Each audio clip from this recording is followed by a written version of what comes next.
Hi there everyone, and welcome to another episode of FiST Chat, and this one's quite special because Steve and I are actually in the same room at the same time for just something different, yeah? Absolutely. Hello everyone, this is absolutely the best I've ever looked on FiST Chat. Absolutely. It's high res this time, not low res, so we know that you're here. That's okay, you can tile my face out later. Absolutely. Well, maybe not.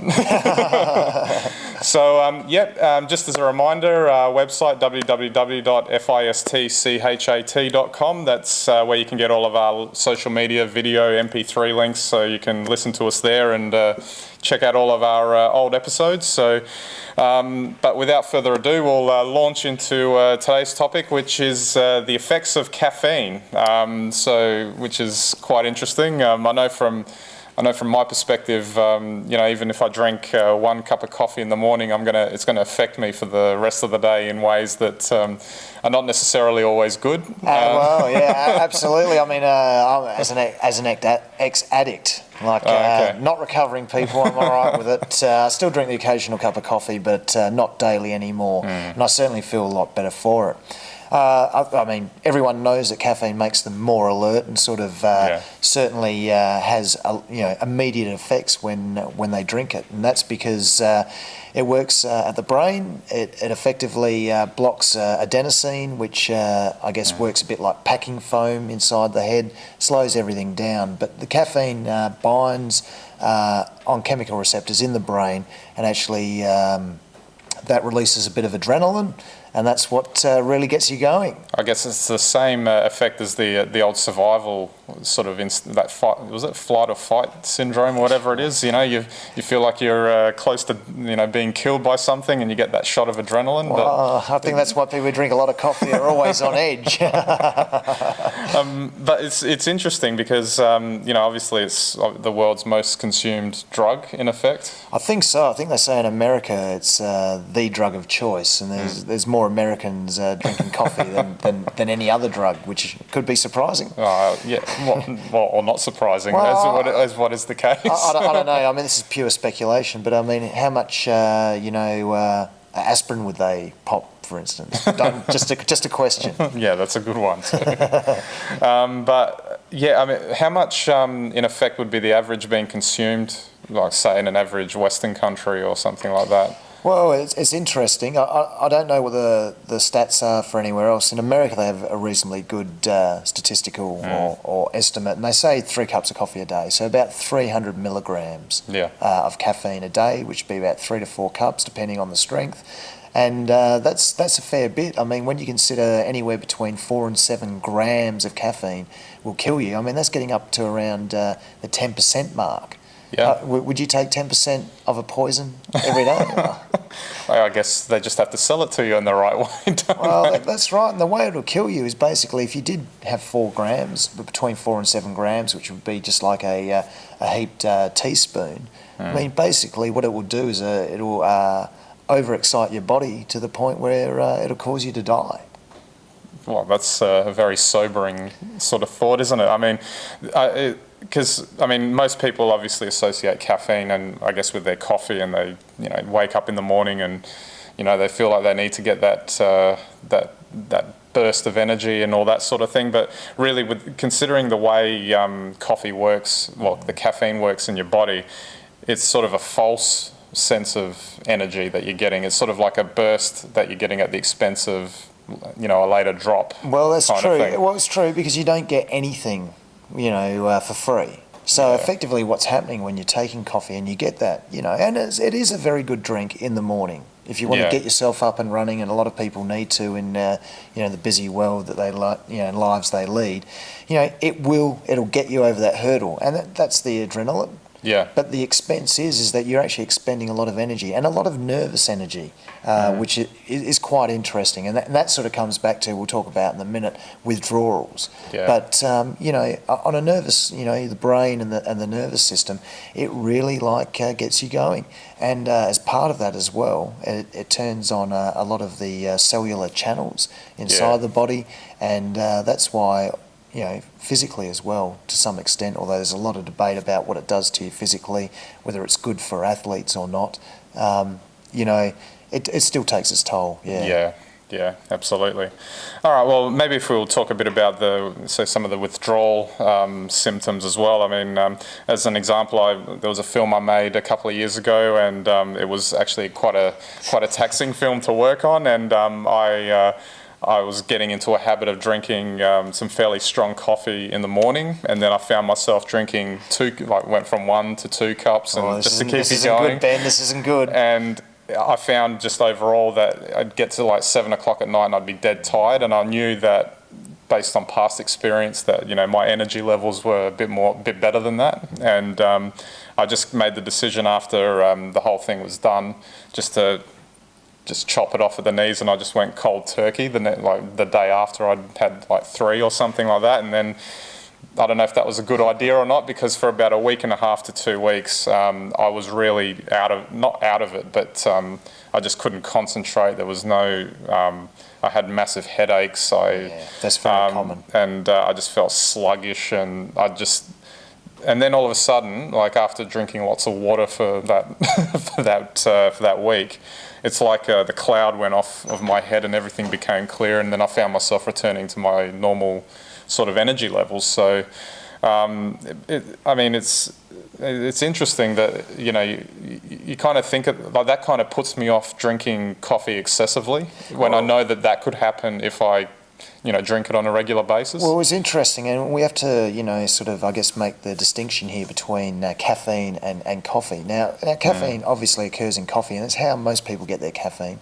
Some get it through tea, some get it through energy drinks, but what's unique about coffee is the bean, okay, and it has a unique set of alkaloids, which are a family of chemicals, of which caffeine is part of that, and basically, so there's a whole lot of other things in coffee, and it's very interesting because the most what appears to be anecdotally, at any rate, that the biggest withdrawal is not from the caffeine, but it's actually from the coffee. And a lot of people report trying to substitute caffeine, maybe with a cola or something like that, when they give up coffee, but it doesn't actually help because it's all the other stuff that's in the coffee that is really addictive and giving you those awful withdrawals. Well, I mean, I find it's not good at all. I mean, I can see 2 examples of that straight away because I'm a self-confessed chocolate lover, so I enjoy my pieces of chocolate,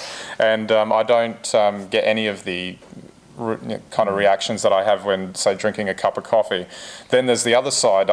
If I've tried, say, drinking decaf for a while, and then I still find I'm having a problem, and that might be, like you said, there's still those elements in the coffee that you're getting addicted to as well. But then, like, if we move on to just, if we expand it out from coffee, and you mentioned like the cola drinks, then you've got the energy drinks. I mean, the thing that's scary about those is, aside from the fact that, especially those energy drinks, that they've got like so much caffeine in them, there's all those other chemicals that they put in and other elements. Taurine and inositol. Yeah. I mean, one thing that I think everyone should remember about energy drinks is, okay, there's a lot of sugar in some of them, so maybe you could call them an energy drink for that reason. But what they actually do is they get your body to expend energy. Yeah. So that the caffeine in there, in high doses, with things like with the whole range of chemicals and substances and sugar in there, actually just lights your body up like a Christmas tree. Like a Christmas tree, effectively. It just puts every cell in your body under load and revs revs every cell in your body out. And so it's you spending the energy, like the energy drink's just the trigger. Yeah. And but it's interesting because to look at that, and we're just talking about withdrawals, but the flip side of withdrawals obviously is good times and great coffee, which everyone knows something about. And there is something called caffeine intoxication. Okay. Yeah. And that is the pleasure that you feel, from drinking coffee, and that's because you're made more alert. The adrenaline sort of fires you up, and it has been shown that it has a level of effect on serotonin and dopamine. inside the brain, which are all very important in feeling good. So some people, particularly those who are quite sensitive to caffeine, if they drink too much, will actually get high. Not that we want you to do that, because that is dangerous. But that's almost like, how is it any different to any other drug then, Like, I could tell you about the report. I think it was in the 90s, and they were giving crystallised, they had a group of cocaine addicts, and they were giving them pure crystallised cocaine, pure crystallised analgesic, topical, like xylocaine, which is similar to cocaine, and they were giving the addicts as well crystallised caffeine, and the addicts couldn't tell the difference between the three. So I don't know. I don't know what that says about any of those drugs or the addicts. But I mean, it is an interesting question, isn't it? I mean, it's really the world's most legally consumed drug, in effect. Is it, if you're describing it that way, but and it's probably only overtaken nicotine in cigarettes, maybe I don't know, in the last 20 years or so. Yeah. Well, I mean, but I think the other thing too, like with say a lot of the energy drinks and that you drink, I think some of them have obscene amounts of. Well, apart from the chemicals, there's the caffeine. You mentioned before that those 500 ml cans have got 160 milligrams. And who was that guy? That you said that had 3 or 4 cans a day. Oh well, a lot of people have 3 or 4 cans a day. I mean, how can that be? That can't be good for you. I mean, as an example, I remember on another film shoot that I did recently where.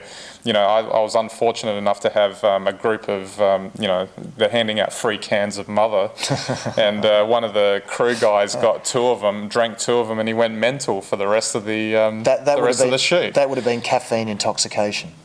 There you go.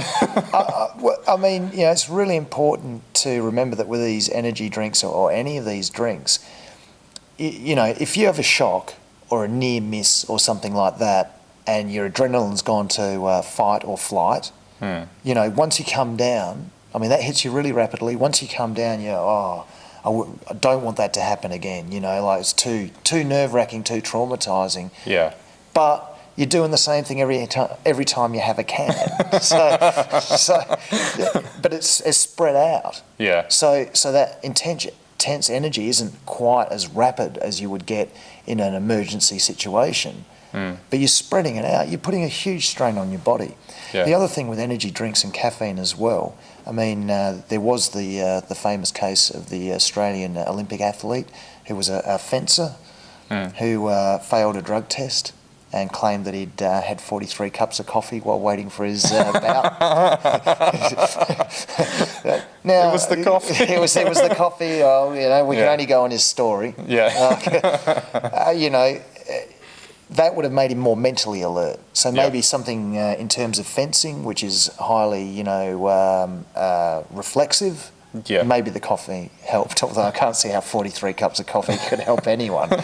You'd be struggling to hold the thing up, wouldn't you? Exactly. But there's also a bit of a myth because it was probably about 10 years or so ago, there were some studies that suggested that caffeine actually helped you in recovery. So while you're out there playing elite sport, or whatever your sport of choice was, it would actually help you. Really, they're very mixed reviews about whether or not it actually does give you any advantage. I personally would think no. Certainly not from what I've seen in sport, but there are, doctors and there are codes of sport out there where it's very, very popular. The old Dr. Nick Riviera versions of medicine or whatever that suggest these things are good for you. Well, that's it. So I guess if it sells an extra can, it's worth it. I see. It's always about the bottom line. It always comes back to that.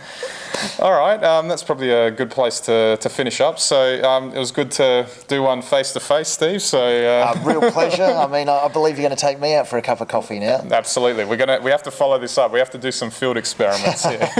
If anyone has any comments on this or any personal experiences, you can tweet us anytime. Absolutely. Facebook, tweet us, chuck it in. We'll look at it. And that pretty much covers any topic related to film science and technology. If you have a question, fire it through and we'll have a look at it. So I guess until next week, where unfortunately we'll be in different cities again, we'll have another topic for you, and have a good week.